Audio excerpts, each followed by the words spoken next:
For most of my life, I thought I knew what enough meant. For me, that was 5 to 10 million dollars. Once I saved up that level of wealth, I'd be able to live off the interest, live off my investment, and I would be done. There was only one problem. I had no idea what I was doing. I saved. I put money aside. I did my employee investments, and I tried to pick fast moving stocks and funds and invested in other things like crypto and that kind of nonsense. I was trying to be the smartest guy in the room. And if I'm being honest, I wasn't investing. What I was doing back then was speculating, and I wasn't very good at it. At the same time, I had something working in my favor that I resented completely. Because I worked for the state, I was required to put aside 7% of my salary every single paycheck towards a 401k. And there was a 150% match on that. That meant the state was forcing me to put my good money into an IRA and giving me 150%. That's 18% of my salary. But I resented it. It made me angry. Every time I would look at my pay stub, I would think to myself, if I had that money in my hand, I'm so much smarter and I could do so much better. Well, I was wrong. And I know exactly when I figured this out. It was when Warren Buffett made his now famous bet that no fund manager could consistently beat the S&P 500. He made a bet, $1 million he would give to charity for any fund manager whose fund actually beat the S&P 500 for 10 years.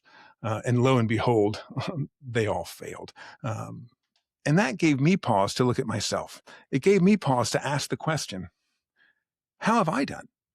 And it took a while, but finally I sat down and I looked at the S&P 500 alongside my 10-year track record, and it was pretty bad.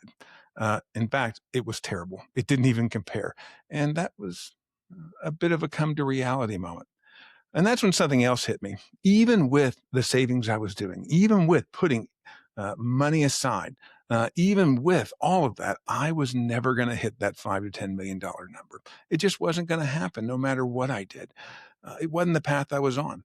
And for a while, that was really crushing. At the time, I remember just deciding, you know what? I'm just going to work forever, and I guess I just better accept it. But then about 2 or 3 years ago, I looked into something I really hadn't considered before. I started to ask the question, what does it really take to retire? How much money does it really take? Does it really take 5 to 10 million? And the answer I came up with is this. Most Americans don't retire with even a single $1 million. Most Americans retire with much less, and somehow they're making it work just fine. And a lot of them are retiring early, and that's exactly what I want to do. My name's Reggie, and I'm working towards retirement in the next 3 to 5 years. And on this channel, I'm going to be walking through different questions I have, different things I'm noticing, and trying to make sense of what I need to know in order to make that a reality. Um, in this lesson, what it taught me was that the way I was thinking about enough was completely wrong. I don't need $5 million. I don't need $10 million. I need something much simpler. I need a plan where the math works. I need a margin of safety. I need to make sure I have enough money that my kids are okay as well. And that if something were to happen to me, my spouse would be okay.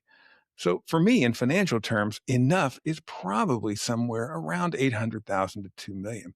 And that's a pretty wide range, and I know it is. But a lot depends on timing, healthcare, the market. And that's why every family has to look at the situation a little bit differently. I'm definitely not saying that's the number for everybody, but that's where I think the number is for me to say I'd be comfortable walking away from work.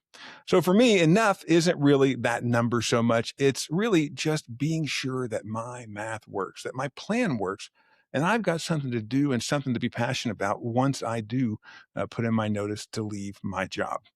And I definitely don't have it all figured out. There are a lot of unknowns, taxes, withdrawal strategies, healthcare.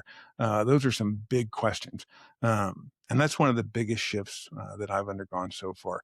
In the coming weeks, I'm going to be going through some of the changes I'm making to my financial planning and also to some of my thinking about life. And I hope you'll join me. If you have a comment or a question, please leave it below. Please like, and I hope to see you again sometime. Thanks for being here.